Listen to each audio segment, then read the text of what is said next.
ஒரு கிளாஸில் போய் கிராமத்து பள்ளிக்கூடம் 4ஆம் கிளாஸ். இது பையன்களுக்கு நான் சொல்கிற கதை. இதை சொல்லி தான் ராமாயணத்தை ஆரம்பிப்பேன். கிராமத்து பள்ளிக்கூடத்துக்கு அந்த இன்ஸ்பெக்டர் போனார். 4ஆம் கிளாஸ் பையன்கிட்ட ஒரு கேள்வி கேட்டார். டே எழுந்திரினார். எழுந்திச்சான். ஜனகனுடைய வில்ல உடைச்சது யாருடான்னு கேட்டார். அவன் ராமன்னு சொல்லுவான்னு நினச்சி இவர் கேட்குறார். அவன் என்னடா நம்ம ஏதோ உடைச்சிட்டோன்னு இவர் கேட்குறாரேன்னு நினச்சிட்டு, ஐயோ நான் உடைக்கல சார் அப்படின்னா. நான் உடைக்கல சார். அவர் என்ன பண்ணார், வாத்தியாரை பார்த்தார். என்னையா இப்படி சொல்கிறான்? அதுக்கு வாத்தியார் சொல்கிறாரு, சார் அவன் நல்ல பையன் சார், அப்படிலாம் எதையும் உடைக்க மாட்டான் சார். அவன் உடைச்சான்னு உங்களுக்கு யார் சொன்னான்னு கேட்டார். அவர் பார்த்தா என்னடா பையன்தான் இப்படி இருக்கான்னு நினச்சா வாத்தியாரும் இப்படி இருக்கிறாரு. அது மாதிரி தலைமை ஆசிரியர்கிட்ட போய் சொல்கிறான். இந்த இன்ஸ்பெக்டர் சொல்கிறார், என்ன ஏன் உங்கள் கிளாஸ் பள்ளிக்கூடம் இப்படி வச்சுருக்கீங்க? போனேன், அந்த பையன் இப்படி சொல்கிறான், வாத்தியார் இப்படி சொல்கிறாரு, என்ன இப்படி இருக்குது பள்ளிக்கூடம்? அந்த வாத்தியாருக்கும் அந்த ஹெட் மாஸ்டருக்கும் ரொம்ப நாளாகவே ஒரு தகராறு. அவர் இதை ஒரு பிரச்சனையாக வச்சு ஒரு முடிவு பண்ணிடலான்னு அவர் முடிவு பண்ணிட்டார். அது என்ன சார், அந்த பையன் உடச்சிவிட்டு இல்லைங்கிறான். வாத்தியாரும் அவனுக்கு சேர்ந்துக்கிட்டு பேசுகிறாரு. நீங்கள் எழுதி வைங்க சார், அது என்ன தான் எவன் தான் உடைச்சான்னு கண்டுபிடிச்சிருவான்னு. ஆஹா, ஹெட் மாஸ்டர் இப்படி இருக்கிறாரா சார், போ அப்படின்ட்டு போயா அப்படின்ட்டு கிளம்பிட்டார். அவருக்கு மேல் அதிகாரி டிஇஓ இருக்கிறார்ல, டிஸ்ட்ரிக்ட் எஜுகேஷனல் ஆஃபீஸர்கிட்ட போய் சொல்கிறார். இந்த பள்ளிக்கூடத்துக்கு போனேன் சொன்னால், ஏன் சார் கிராமத்துக்கு போனேன், பையன் இப்படி சொல்கிறான், வாத்தியார் இப்படி சொல்கிறாரு, ஹெட் மாஸ்டர் வேறு இப்படி சொல்கிறாரு, அதான் உங்கள்கிட்ட சொல்லலான்ட்டு வந்தேன். அதுக்கு டிஓ சொன்னார், எப்போ பாரு உனக்கு இதே வேலையாக போச்சியா, அவன் அதை உடைச்சான் இவன் இதை உடைச்சான். இப்போ இந்த காலத்தில் வர்ற சாமான் எதுதான் ஸ்ட்ராங்காக இருக்குது? ஏதோ கை தவறி போட்டு உடைச்சிருப்பான், புரோக்கன் லிஸ்ட்டில் போட்டுட்டு போவியா, சரிதான்ட்டு வந்துட்டியா? ஆஹா, டிஓவும் இப்படி இருக்கிறாரா? வீட்டில் போயிட்டார். அந்த அம்மாவுக்கு என்னடா எப்பவும் சாயந்தரம் 6 மணிக்கு வருவார், இன்றைக்கி என்ன மத்தியானத்துலேயே வந்துட்டாரேன்னுட்டு, என்னங்க இன்றைக்கி ஆஃபீஸுக்கு போகலையா இவ்வளோ சீக்கிரம்? போனேன். ஏன் இன்னும் போல் இருக்கீங்க? என்ன ஆபாடி பையன் இப்படி சொல்கிறான். இன்னும் வரிசையாக எல்லாத்தையும் சொன்னார். இது கூட வாங்க அவனுக்கு தெரியல என்ன அந்த அம்மா கேட்டுச்சு. சரி உனக்கு தெரியுமான்னு கேட்டார். எனக்கு தெரியாதா, நம்ம பக்கிசாமி செட்டியார் தானே உடைச்சாருன்ட்டார். இது யாருடா பக்கிசாமி செட்டியார்னு பார்த்தா, அந்த ஊரில் தெருக்கூத்து போட்டிருக்கான். அதில் ராமரா நடித்தவர் பக்கிரசாமி செட்டியார். அந்த அம்மாவுக்கு ராமனை மறந்துட்டு பக்கிரசாமி செட்டியாரை நினச்சிக்கிட்டு இருக்குது அந்த அம்மா. என்ன இது இது இது ஒரு கதையை சொன்னவுடனே சிரிச்சுட்டு போனவங்கள பையனுவ அப்புறமா பாடத்தை ஆரம்பிக்கிறது. இது ஒரு வேலை. இதை நான் சொன்னேன், சிரிச்சானுவோ, முடிஞ்சு வச்சு. பாடம் ஓடிட்டுருக்கு. 1/4 மணி நேரம் கழிச்சு ஒரு பையன் சிரிக்கிறான். என்ன இவ்வளவு லேட்டாக சிரிக்கிறான் இவன்? நம்ம எப்போவோ சொன்னதுக்கு இப்போ சில பேர் மறுநாள் வந்து சிரிப்பான், பார்த்துருக்கீங்களா?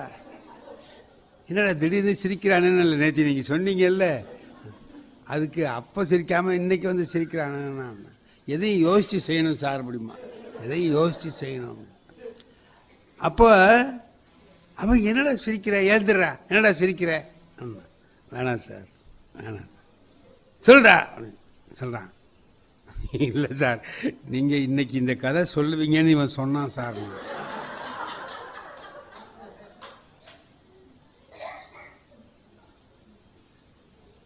அவனை எழுப்பி விட்டு பார்த்தா என் கிளாஸில் 3ஆவது வருஷம் படிக்கிறான். கிளாஸில் ஃபெயிலானவனை வச்சுக்கூடாது, ஏன்னா நம்ம சொல்ல போகிறத அவன் சொல்லிடுவான். பேப்பர் கொஸ்டின் பேப்பர் அவுட் ஆகுறது மாதிரி இவன் நம்ம விஷயத்தை அவுட் ஆக்கிடுவான் இவன். இப்போ அது மாதிரிலாம் வகுப்புகளில் நடக்கிறதுங்கிறது ரொம்ப சாதாரணமான விஷயம். ஒரு பையன் என்ன பண்ணான், நேரம் கழிச்சு கிளாஸுக்கு வந்தான் சார். நேரம் கழிச்சு வந்தால் நம்ம என்ன செய்வோம், திட்டுவோம்ல ரெண்டு. ஏன்னா இவ்வளோ நேரம் கழிச்சு வர பாதி பாடம் நடத்திட்டே இப்போ தான் நீ வந்திருக்க, அப்படியாக்கும் இப்படியாக்கும் கொஞ்சம் கடுமையாக ஏதோ திட்டினவனா அவனுக்கு அதுக்கு மேலே பொறுக்கலை. வரும்போது ஹெட் மாஸ்டரை பார்த்துட்டு வந்தேன். சரி இவன் ஏதோ ஹெட் மாஸ்டருக்கு வேண்டியவனாக இருப்பான் போல இருக்கு. இவனை ரொம்ப திட்டினோம்னா அவர்கிட்ட போய் ஏதாவது வச்சு விட்ருவான். இது ஏன் நமக்கு, சரி உள்ளவா உட்கார் அப்படின்ட்டு கொஞ்சம் நேரம் கழித்து ஹெட் மாஸ்டரை பார்த்தேன், ஏன் என்ன விஷயம் அப்படின்னா, ஒன்றில் சார் வரும்போது ஜன்னல் திறந்துருச்சு பார்த்தேன் உள்ளே உட்கார்ந்தார் அப்படிங்கிற.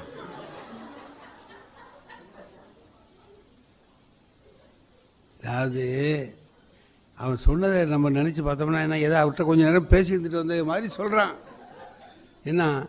என்ன வரும்போது ஹெட் மாஸ்டரை பார்த்தேன், நம்மளா என்ன நினச்சிட்டோம், அவர்கிட்ட பேசி இருந்துட்டு வந்திருக்கான் போல இருக்குன்னு நம்ம நினச்சிக்கிட்டோம் இல்லையா. மாணவர்கள் இப்படி இருப்பாங்க. அதில் ஒன்றும் அவங்கள வச்சு தான் நம்ம பாடம் நடத்தணுமே தவிர எல்லாரும் அப்படியே உட்காந்து கேட்பான். எங்க ஒரு காலம் இருந்தது, நம்ம இப்போ கல்வி நிலையங்களை நாம் இப்போ வந்து கம்ப்யூட்டரில் வச்சு நடத்துகிறோம், ஆன்லைனில் நடத்துகிறோமே, இதெல்லாம் இப்போ எப்படி இருந்தது முதல்ல, குருகுல வாசம்னு சொன்னான். பையனை கொண்டு வாத்தியார் வீட்டில் விட்டுருவான். அவன் ராஜாவோட பிள்ளையா இருந்தாலும் அங்கே போய் படிக்கணும். ராமாயணத்திலே ராமனும் லட்சுமணனும் படிச்சுட்டு வர்றாங்க, நடந்து வர்றாங்கங்கிறது தான் பாட்டு இருக்குது. இப்போ அவர் வீட்டில் கொண்டு விட்டாக்கா அங்கே இருக்கணும். இப்போ இந்த குருகுல வாசத்தை பற்றி சொல்லும்போது ஒன்று சொன்னான். ஒரு நாள் சாப்பிட்றான், சோத்தில் போடுறாங்க, இவன் எடுத்து பார்க்குறான், விளக்கெண்ணெய் வாசம் அடிக்குது. அம்மா விளக்கெண்ணெயை போட்டுட்டீங்கன்னா, நெய்க்கு பதிலாக விளக்கெண்ணெயை போட்டுட்டீங்கன்னா. வாத்தியார் சொன்னார், பாடம் உனக்கு போதும், நீ வீட்டுக்கு போகலான்ட்டு. என்னன்னா தேனும் விளக்கெண்ணெய் தான் போட்டோம், அது தெரியாமல் நீ படித்த, என்னைக்கு உனக்கு விளக்கெண்ணெய் கவனம் வந்துடுச்சோ பாட கவனம் போயிட்டுன்னு அர்த்தம். இனி நீ வீட்டுக்கு போகலாம். எப்போ அதுதான் வாத்தியார். அது அப்போ படிப்பு இருந்தது, அப்படி இருந்துச்சு. அப்புறம் பார்த்தீங்கன்னா சின்ன பள்ளிக்கூடம். எங்கள் அப்பா சொல்லுவார், நான் எத்தனையாவது நீங்கள் படிச்சிங்கன்னு கேட்குறேன். நான் 4 வருஷம் படித்தேன்டா. 4 வருஷம் படிச்சிங்க, எத்தனை கிளாஸெல்லாம் ஏதுரா.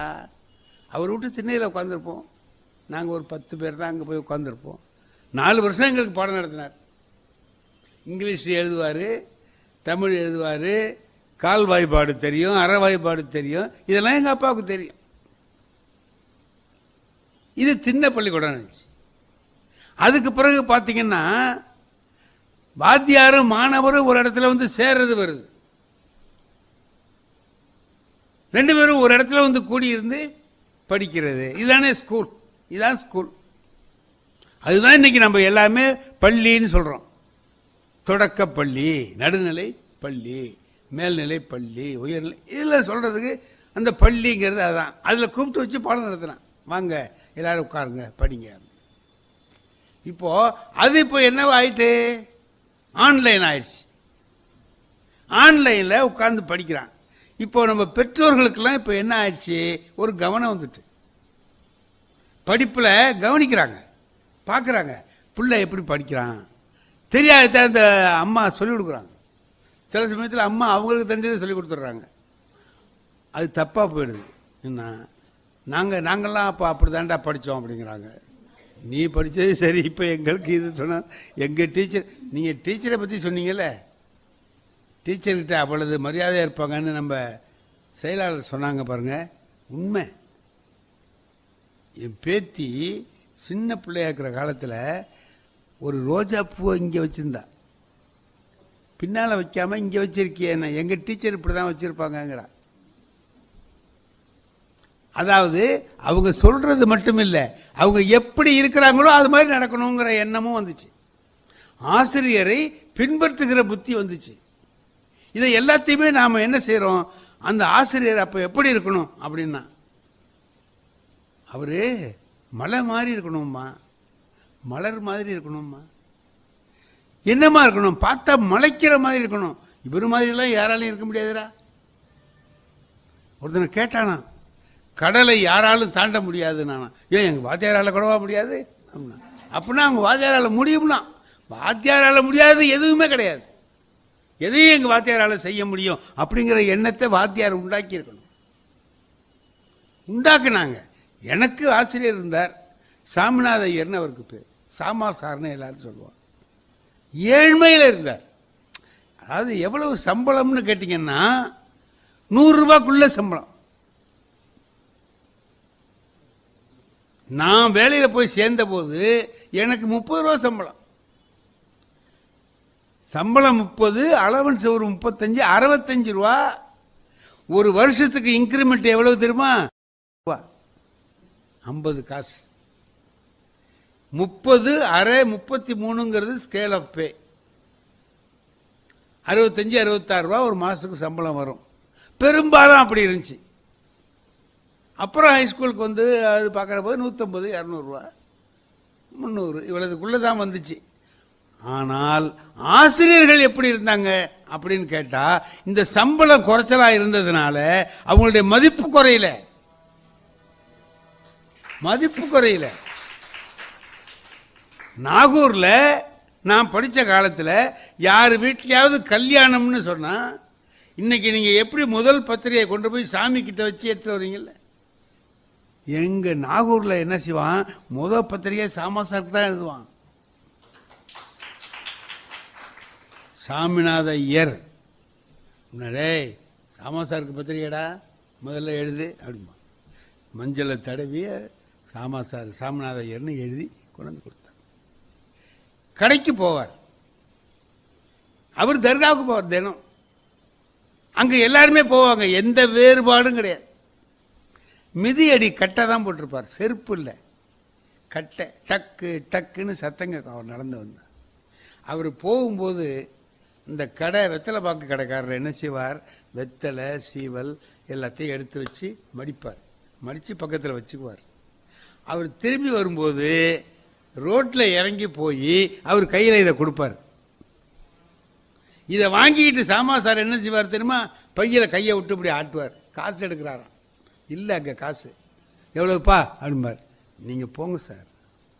இதான் இது தினம் ஒரு நாடகம் மாதிரி நடக்கும். ஒரு ஆசிரியருக்கு இருந்த மரியாதை என்ன காரணம் தெரியுமா, அந்த மாணவர்களுடைய நலனில் அவர்கள் அக்கறை செலுத்தினார்கள். நான் நாகூர்ல இருந்தேனா, அந்த சாமிநாத ஐயர் சாமா சார் ரிட்டையர் ஆகிறார். நான் அவர்கிட்ட படித்தேன், எங்கள் அண்ணன் அவர்கிட்ட படிச்சிருக்கிறார். என்ன பேர் சொல்லி அவர் கூப்பிட மாட்டார், எங்கள் அப்பா பேரை சொல்லி என்ன கூப்பிடுவார். டேய் ரத்னசாமி மவனே இங்கே வா, ஏன்னா எங்கள் அப்பா அவர்கிட்ட படிச்சிருந்தாருன்னா. அவர் ரிட்டையர் ஆகிறார். நான் அப்போ திருவாரூருக்கு வேலைக்கு வந்துட்டேன். அதில் பேசுறதுக்காக என்னை கூப்பிடுறாங்க. நான் போகிறேன். அங்கே யார் வந்திருக்கா தெரியுமா, நாகூர் ஹனீபா வந்திருக்கார், பாட்டு பாடுறவர் வந்திருக்கார். வந்து அவருக்கு ஒரு மோதிரம் போடுறார். என்ன சொல்லி போட்டார் தெரியுமா அந்த மோதிரத்தை, இந்த தலையில் அவர் குட்டின குட்டு எனக்கு நினப்பு இருக்கு, குட்டின கைக்கு மோதிரம் போடுறேன்ட்டு போடுறேன். அப்பா அவர் ஒன்று சொன்னார், ஹனீஃபா ஒன்று சொன்னார், அருமையான செய்தி சொன்னார். நான் 5வது படித்தேன் சார்கிட்ட. ஒரு நாள் வந்து உட்காந்து, அப்போவே நாங்கள் பாட்டெல்லாம் பாடுறது. இந்த வந்திருந்த பயல் அப்போ ஞான சௌந்தரின்னு ஒரு படம், அதில் உள்ள ஒரு பாட்டை என்ன பாட சொன்னானுவ, நான் பாடினேன். இதை சாமா சார் கேட்டுக்கிட்டு இருந்திருக்காரு போல இருக்கு, எனக்கு தெரியாது. பாட்டு முடிகிற நேரத்துக்கு வந்தார். டேய் எழுந்திர்றான்னார். தடுமாறி போயிட்டோம். பார்த்துட்டாரு, இன்னைக்கு கொலை பண்ண போறார். கிளாஸில் எப்படி பாடினேன்ட்டு கேட்பார். அவர் சொன்னாராம், உனக்கு பாடம் தாண்டா சரியா வரமாட்டேங்குது, பாட்டு நல்லா வருது. இந்த குரல் வளம் எல்லாருக்கும் அமையாதுரா அப்படின்னு சாயந்தரம் ஒரு சங்கீத வித்வான்கிட்ட அழைச்சிட்டு போய், எஸ்எம்ஏ காதர்னு ஒரு பெரிய சங்கீத வித்வான், அவர்கிட்ட அழைச்சிட்டு போய் இவன் நல்லா பாடுறான், இவனை கொஞ்சம் தயார் பண்ணுங்க அப்படின்னு சொல்லி விட்டு அவர் சொல்றார், இன்னைக்கு நான் நல்லா இருக்கிறேன், சாரால தான் இருக்கேன்னு சொல்லி சொல்றார். ஆசிரியர்கள் மாணவர்களுடைய வாழ்க்கையில அப்படி ஒரு ஈடுபாடா இருந்தாங்க, அப்படி ஒரு ஈடுபாடா இருந்தாங்க. அவனுடைய முன்னேற்றம் தன்னுடைய முன்னேற்றம் நினைச்சாங்க. நான் இருக்கேன். இப்போ ஐஜி ஒருத்தர் இருக்கார், முருகன் ஒருத்தர் இருக்கார், ஒரு 3-4 மாவட்டங்களுக்கு அவர் தான் பெரிய போலீஸ் அதிகாரி. அவரு என்னுடைய பிறந்த நாளை ஞாபகம் வச்சு எனக்கு வாழ்த்து அனுப்புறார். என்னங்க அப்படின்னா, உங்கள்கிட்ட படித்ததுனால தான் சார் நான் அன்னைக்கு நல்லா இருக்கேன், உங்கள்கிட்ட படித்ததுனால தான் நல்லா இருக்கேன். ஐஏஎஸ் இருக்கார், ராஜராஜன் இருக்கிறாரு, அவர் பெரிய அதிகாரியாக இருக்கிறார், கர்நாடகாவில் இருக்கிறார். அவர் சொல்கிறார், இப்போ இதெல்லாம் கேட்குற போது நமக்கு ஆசிரியர்களாக, நம்ம இங்கே எல்லாருமே ஆசிரியர்களாக இருக்கிறதுனால நான் சொல்கிறேன், ஆசிரியர்களாக இருக்கிற நமக்கு கிடைக்கக்கூடிய மிகப்பெரிய பெருமை அதானுங்களே.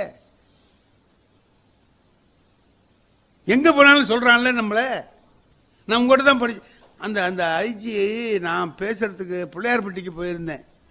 அவர் அங்கே வந்திருந்தவர் என்ன பண்ணுறாரு சொல்கிறார், உங்கள்கிட்ட படித்ததுனால தான் நான் இன்னைக்கு இப்போ இருக்கேன். இப்போதான் நம்மகிட்ட ஏதோ ஒரு பெரிய ஆற்றல் இருக்கு, இல்லைன்னா அவர் சொல்லுவாரா? நாம் எல்லாரும் நன்றாக நினைவில் வைத்துக் கொள்ள வேண்டியது, நம்முடைய மாணவர்கள் மீது நாம் காட்டுகிற அக்கறை உண்மையான அக்கறையாக இருந்தால் அவர்களுக்கு எந்த வகையான ஆற்றல் இருக்குதோ அதில் அவர்களை மேலே வரும்படியாக நாம் நம்மால் முடிந்த உதவியை அவர்களுக்கு செய்ய வேண்டும். நம்மால என்ன முடியுமோ அதை செய்யணும். எல்லாவற்றையும் கடக்கலாம், எல்லாவற்றையும் கடக்கலாம். இந்த 20 ஒரு வருஷமே வீணா போச்சு, 2020 வீணா போச்சு சார். பிள்ளைகளால் படிக்க முடியல. கல்வியை பொறுத்தவரை ஒரு ஆண்டு அத்தனை பேருக்கு சேர்த்து வீணா போச்சு. ஒருத்தன் சொல்லுவான், என் வாழ்க்கையில் ஒரு வருஷம் வீணா போயிட்டு சார். இப்போ இத்தனை பேருக்கும்ல ஒரு வருஷம் போயிட்டு இல்லை, அப்போனா கணக்கு போட்டினா எத்தனை வருஷம் போயிட்டு? ஒரு 2 கோடி 3 கோடி பேருக்கு தமிழ்நாட்டில் போயிருக்குன்னா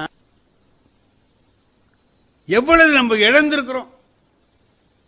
இந்த இழப்பை எப்படி ஈடுகட்டுறது? இதை எப்படி நாம ஓரளவுக்கு இந்த இணைய வழியில அவங்கள இணைச்சு போட்டு சொல்லி கொடுத்துருக்குறோம்.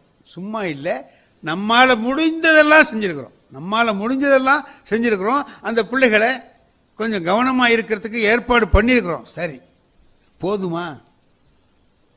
போதாது. தேர்வுகள்லாம் நடத்துறமே தவிர சரியா நடந்ததுன்னு மனசாட்சிப்படி சொல்ல முடியாது. வேண்டாம் வேண்டாம்.